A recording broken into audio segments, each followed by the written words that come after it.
If you look at the business in this country, most of them, if not all of them, are cyclical to various degree. Certain businesses are, of course, more cyclical than other businesses. So when you buy a business or make an investment in stock, do you have a cutoff? Like if a business loses money in a downturn, we are not going to buy. If its earning begin to decline in a downturn, we are not going to buy. But if the earning growth slows down, then we can look at the business and make an investment. And also, when you buy a business, in terms of the current PE ratio, also do you have a cutoff? Let's say if its PE ratio is more than 15, 16, we are not going to buy the business no matter how much the earning may grow in the future. And so basically it's about the growth and the value. Yeah, we have, to answer your question directly, we have no cutoff whatsoever. We don't think in terms of absolutes that way because, again, we are trying to think of how many birds are in the bush. And sometimes the number that are currently being shown could be negative. One of the best buys we ever made was in 1976 when we bought a significant percentage, what became through repurchases 50% of Geico, at a time when the company was losing a lot of money and was destined to lose a lot of money in the immediate future. And you know, the fact they were losing money was not lost on us, but we thought we saw a future there that was significantly different than the current situation.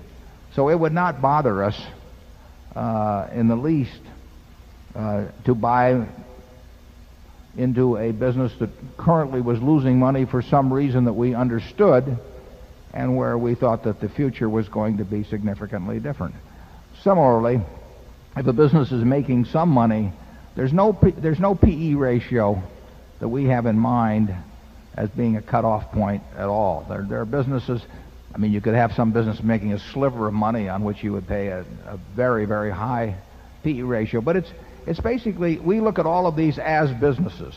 We are, for example, at Executive Jet, NetJets, we're losing money in Europe. Well, we expect to lose money in Europe getting established. So does that mean it's a bad thing to buy 100% of if you own the whole company, or 3% of if Executive Jet was a public company and you were buying into it?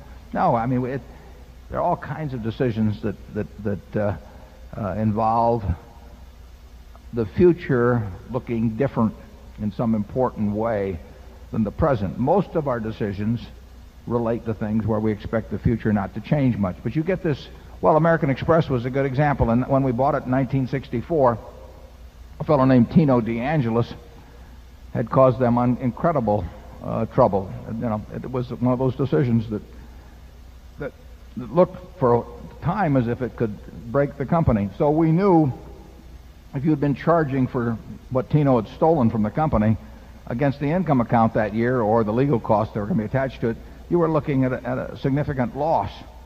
But the question was, what was American Express going to look like 10 or 20 years later? And we felt very good about that. So there are no arbitrary cutoff points, but there is that focus on how much cash will this business deliver, you know, between now and kingdom come. Now, as a practical matter, if you estimate it for 20 years or so, the terminal values get less important. So, but you do want to have in your mind a stream of cash that will be thrown off over, say, a 20-year period that makes sense discounted at a proper interest rate compared to what you're paying today. And that's what investment's all about.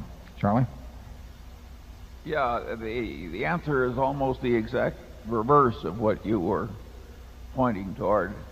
A business with something glorious underneath, disguised by terrible numbers that cause cutoff points in other people's minds, is ideal for us if we can figure it out. Yeah, we've had a couple of those in our history that have made us a lot of money. I mean, we don't want to wish anybody ill, but... Oh, I wouldn't go that far. Okay, well, Charlie...